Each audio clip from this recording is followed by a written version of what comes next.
Yeah, I think it's in the end counterproductive to try to scare people into environmental action or into changing their beliefs. Most people that I know who are committed environmentalists are committed because of love, not because of fear, not because of guilt, not because they think they will get PR benefits or have a good image among others. I mean, that can provide superficial some superficial motivation, but deep commitment comes from love. And I think if we really want to change the direction of our civilization, we need to awaken the love of our planet in many, many people. And that's a very different frame of mind than most environmental activism, which is about scaring people and making them feel guilty.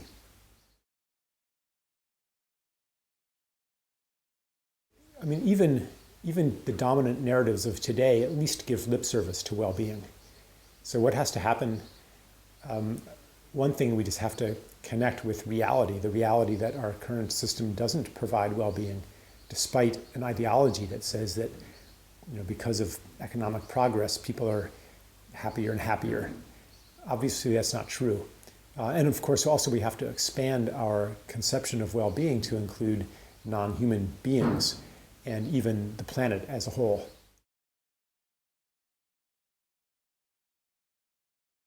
I can't give a formula for how best to serve the well-being of self, community, and planet, but this is something that people intuitively understand when they shift their perception of themselves and of the world. One part of the shift that I talk about is the world of gift. For example, to see oneself as fundamentally a bringer of gifts and one's life purpose as to contribute those gifts to the well-being of all. And that runs contrary to what our dominant narrative says about the self and the purpose of life and the way that the world works.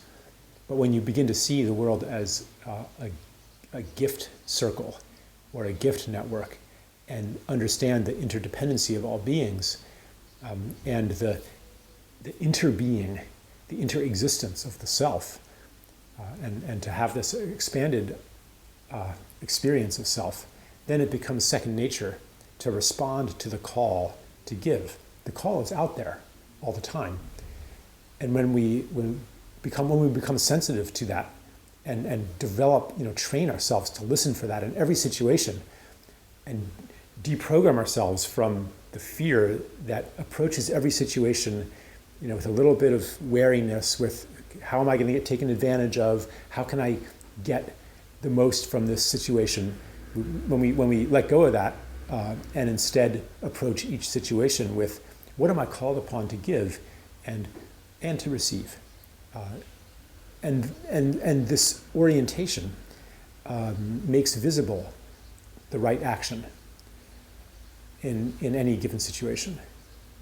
And it's not like an all or nothing thing. It's not like you all of a sudden, shift from taking to giving, from control to trust or something like that.